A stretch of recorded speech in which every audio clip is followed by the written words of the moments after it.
I stared at my phone, my fingers numb, my heart hammering so hard it felt like it would break through my ribs. The notification was simple: an airline confirmation sent to my wife's email. Nothing special except for the fact that we had agreed, just weeks ago, that we couldn't afford a vacation. Money had been tight. Bills were stacking up, groceries were costing more, and I had even picked up extra hours at work to keep us afloat. The idea of a family trip had come up, and I had been the first to suggest cutting back. Next year, I had said, when things settle down. She had agreed. So why the hell was there a first-class ticket in her name? And not just hers, her mother's too. I scrolled down, my mind foggy, my stomach twisting. Destination, Miami. Departure, yesterday morning. My hands were shaking. She had told me she was visiting her sister for the weekend. A quiet, boring little trip. Nothing exciting, nothing suspicious. I called her. No answer. I texted. Call me. Now. 5 minutes passed. Then 10. My jaw clenched so tight it hurt. And then, just as I was about to throw my phone across the room, it lit up. Hey, babe, she said, her voice smooth, easy. What's up? I took a slow breath, trying to keep my voice level. Where are you? A pause. A tiny one, but I caught it. At Lisa's. Why? I closed my eyes. Lying. Straight to my face. You sure about that? Her laugh was forced. Of course I'm sure. What's with the interrogation? I almost pitied her. Almost? Then why do I have a flight confirmation in my email for a first-class trip to Miami for you and your mom? Silence. Then, instead of an apology, instead of even trying to lie her way out, she did something that made my blood turn ice cold. She laughed. Wow, she said. I guess next time you should work harder, huh? I swear, my vision blurred. The sheer audacity. The utter shameless cruelty. I gripped the phone tighter. You're telling me that while I've been breaking my back at work, you and your mother flew first class on a trip we supposedly couldn't afford? Another laugh. Relax, babe. It was just a little getaway. You're making a big deal out of nothing. A little getaway. I ended the call. I didn't trust myself to keep talking. I sat there, my hands clenched into fists, my head pounding. That wasn't just a lie. That wasn't just betrayal. It was spitting in my face. But something was gnawing at me. If she had lied so easily about this, what else was she hiding? I opened her email. We had shared passwords for years, mostly because she was too lazy to keep track of her own. I hesitated for only a second before logging in. The inbox was filled with receipts. Hotel bookings. Expensive dinners. Shopping sprees. And then I saw it. A second airline ticket. Not her mother's. Some guy named Brandon. I stared at the name on the ticket, my fingers tightening around the phone. Brandon. Who the hell was Brandon? My mind raced, searching for any mention of the name, any past conversation where she might have slipped up. Nothing. I scrolled through her emails faster now, a sickening pit forming in my stomach. Then I found it, an itinerary. Their seats were side by side. Their return flight was scheduled for tomorrow. And the hotel? A single king-bed suite. The room blurred for a second, my breathing uneven. My wife. The woman I had trusted, worked for, sacrificed for, was in Miami, living like a damn queen, with some other man while I was here busting my ass just to keep her home running. I checked the hotel details. They were at the set of one of the most luxurious spots in Miami. A room there for a night cost more than what I paid for our monthly mortgage. My hands curled into fists. She had played me. Lied to me. And worst of all, she had the nerve to mock me for not making enough money while she was blowing it on some dirtbag. I stood up so fast the chair scraped against the floor. My first instinct was to call her back, scream at her, demand an explanation. But why? I already knew the truth. She wasn't going to admit it. She wasn't going to apologize. She was going to lie. Gaslight. Turn this around on me. Not this time. I took a breath, my body vibrating with pure rage. If she thought I was going to sit here and take it, she had no idea who she was dealing with. I grabbed my keys and headed straight for the airport. The flight to Miami felt like a blur. My jaw was clenched the entire time, my knee bouncing restlessly. I imagined all the scenarios in my head, what I'd say, how she'd react. Would she try to deny it? Would she laugh in my face again? By the time I landed, my blood was boiling. I checked my phone. The hotel address was already burned into my brain. It was nearly midnight when I arrived. The lobby smelled of expensive cologne and polished wood, the kind of place that screamed money. My stomach twisted as I walked up to the front desk. Hi, I need to check on a guest, I said, keeping my voice calm. My wife. She's staying here. The woman at the desk gave me a professional but suspicious look. I'm sorry, sir, but we can't give out guest information. I exhaled through my nose, forcing a smile. I totally understand. I just wanted to surprise her. She's in room 1403. The receptionist hesitated. I saw the wheels turning in her head. But then luck. The phone rang and in the distraction she glanced at a list on her desk. Sir, I can't. Thank you, I said and walked off before she could finish. I took the elevator up. My heart was hammering now. Every passing floor made my pulse race faster. I could already picture it, her wrapped around some stranger, laughing like I was some idiot working overtime while she was living her best life. The door to 1403 was at the end of the hall. I stood there for a second, breathing hard, my fist tightening. Then, without hesitating, I slammed my knuckles against the wood. Silence. Then movement. I heard whispering. The shuffle of feet. I knew that sound. Panic. My rage turned white-hot. Open the damn door, Sarah. More whispers. Then finally, the door cracked open just a sliver. My wife's face appeared, her eyes wide. What are you doing here? She looked guilty as hell. Her hair was a mess, her skin slightly flushed, wearing a silk robe that I knew damn well she hadn't packed from home. I pushed the door open. And there he was. Some tanned, Jimbro-looking piece of trash, standing by the bed, shirtless, looking at me like a deer caught in headlights. I laughed. A sharp, bitter sound. Brandon, right? The guy opened his mouth, but nothing came out. He glanced at Sarah like she was going to save him. Sarah's face twisted and then she rolled her eyes. Oh my God, you're so dramatic, she muttered. You seriously followed me here? I couldn't believe it. She wasn't ashamed. She wasn't even sorry. I was working overtime while you were here, playing house with this loser? I said, voice shaking. And you had the nerve to tell me I should work harder? She actually smirked.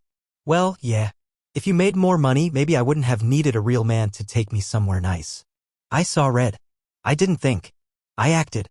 My fist connected with the doorframe so hard it sent a sharp pain up my arm, but I barely felt it. Sarah flinched, but she didn't back down. She just stood there, arms crossed, like I was some pathetic joke. Brandon, the clown, cleared his throat.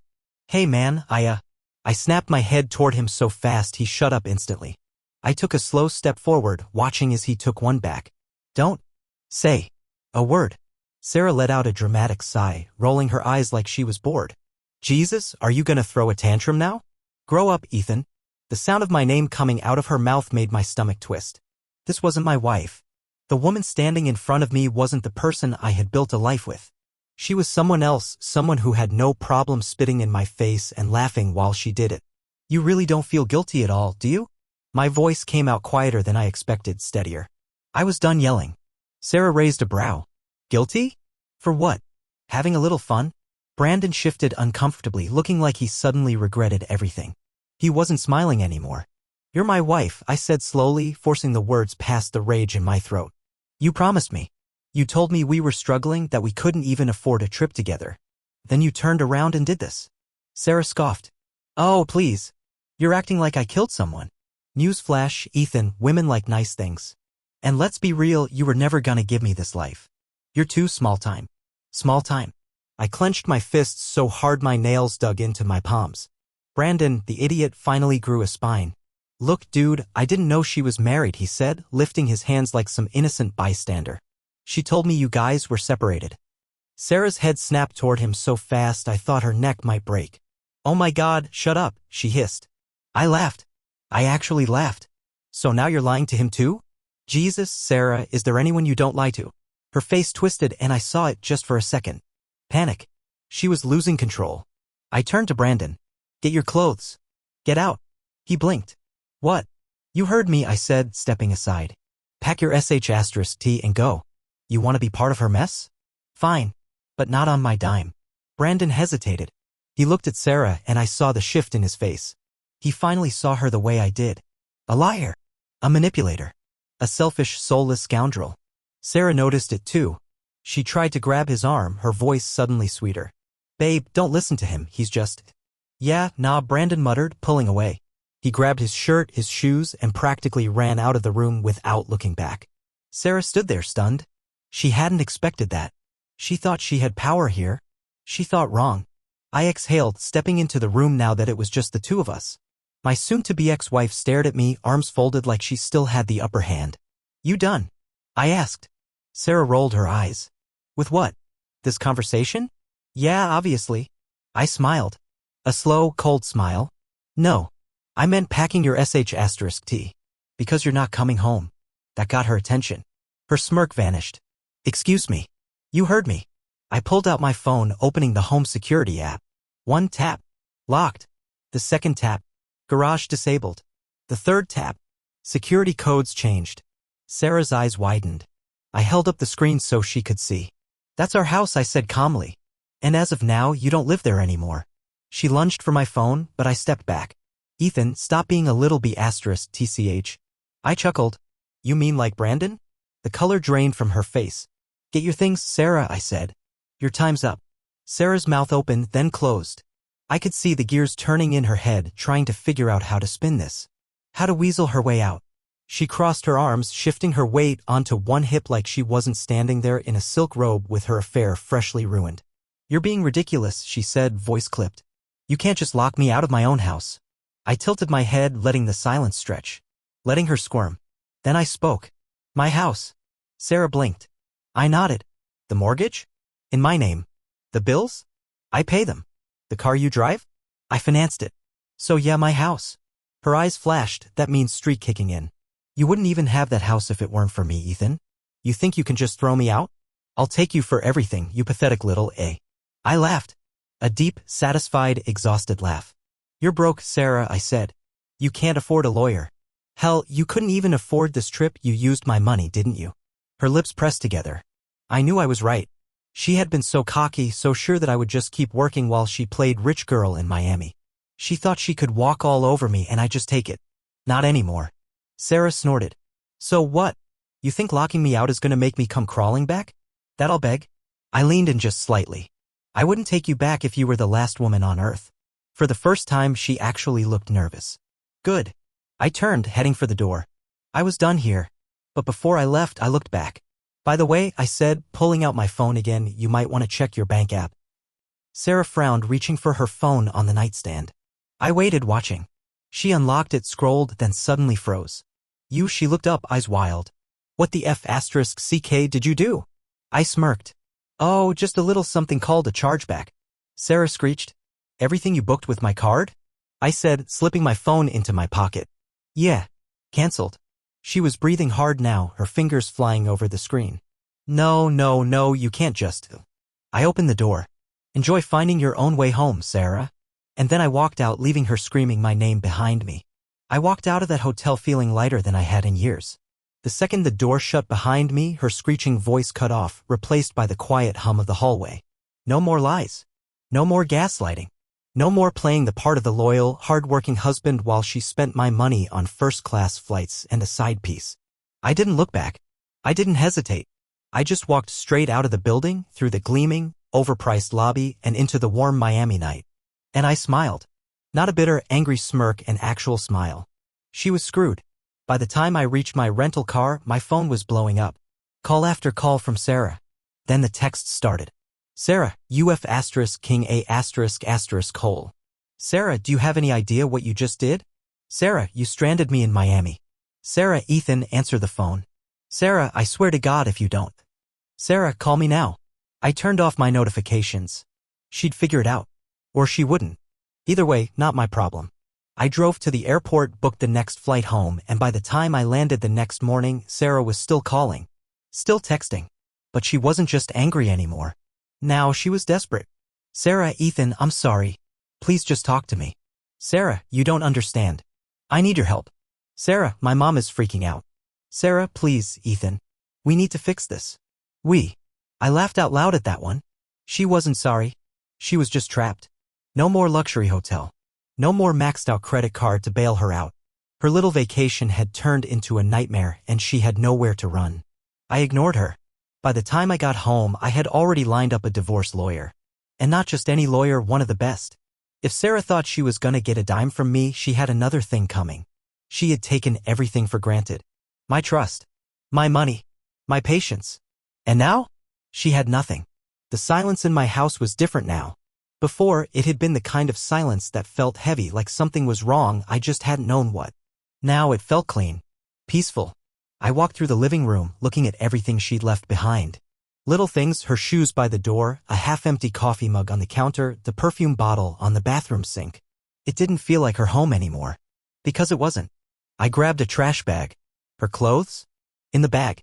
Her makeup? In the bag. That stupid silk robe she probably wore for Brandon?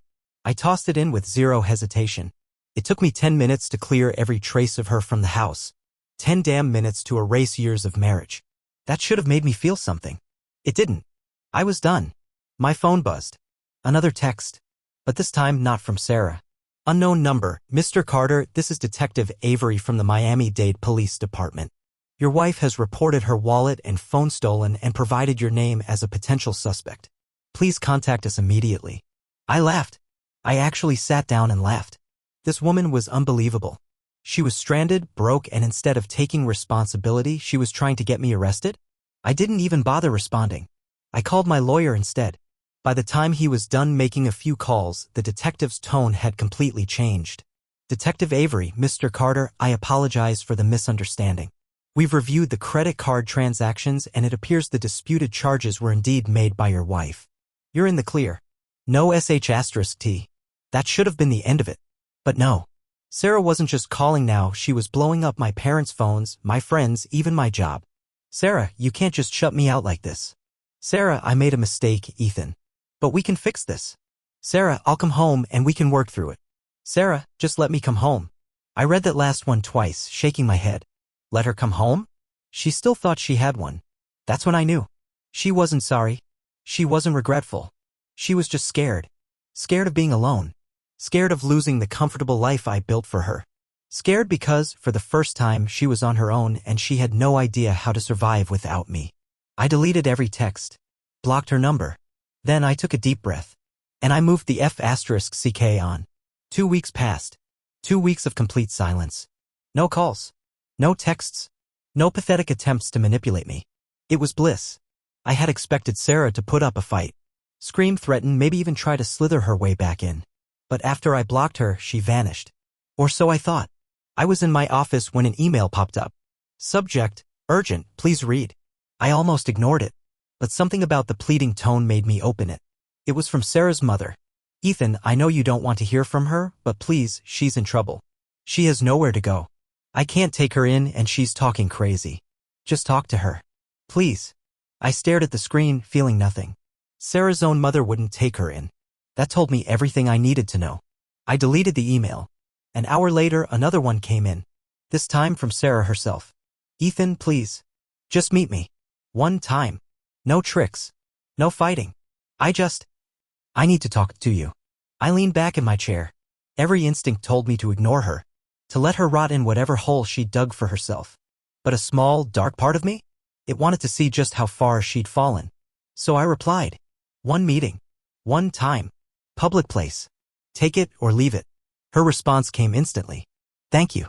Tomorrow at 6 p.m., the cafe by the park. I agreed. And for the first time in weeks, I felt something other than rage. I felt curious. The next evening, I arrived early. I grabbed a table outside, sipped my coffee, and waited. Then I saw her. And I almost didn't recognize her. Sarah looked rough. Her usual perfectly styled hair was a mess. Her designer handbag? Gone. Instead, she clutched a cheap purse like it was all she had left. She sat down across from me, eyes darting around like she was expecting me to rip into her. I didn't. I just leaned back and waited. She fidgeted, cleared her throat. I messed up. I didn't answer. She swallowed hard, staring at her hands. Brandon was a mistake. The trip was a mistake. Everything I did. I wasn't thinking. I took a slow sip of my coffee. You knew exactly what you were doing. Her eyes snapped up, glassy with fake guilt. I was stupid. I thought. She stopped, shaking her head. I don't know what I thought. I just know that I lost everything. You. Our home. My savings. I laughed. Your savings. She flinched. I set my cup down. Sarah, you never had savings. You had my paycheck. And now that it's gone, you're realizing just how little you ever brought to the table. Tears welled in her eyes. Please, Ethan. I just need help. A second chance. I tilted my head. Help? After everything? She nodded, gripping the table. I can change. We can fix this. I swear, I'll be better. I stared at her. Really looked at her. And then I smiled. No.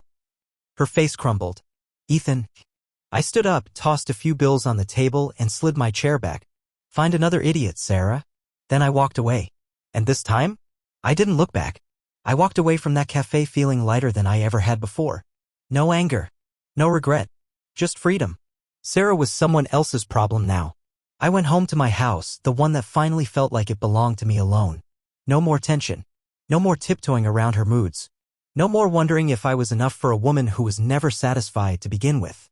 A few days later, the divorce papers were ready. I had my lawyer deliver them to her personally, a little parting gift. She tried to fight it, but she had no leverage. She had nothing. The final email I ever got from her came a week later. Sarah, you really won't even talk to me? After everything we had? I didn't respond. She made her choice. I made mine. I blocked her email, deleted every last trace of her from my phone, and moved the F***ck on. Months passed. Then a year. And one day, out of pure curiosity, I looked her up. She was living in a tiny apartment, bouncing between low-end jobs, still trying to chase the lifestyle she thought she deserved. And me? I was thriving. New job. New home. New life. And best of all? No Sarah. Some people spend years getting over betrayal. But me? I just walked away. And I never looked back.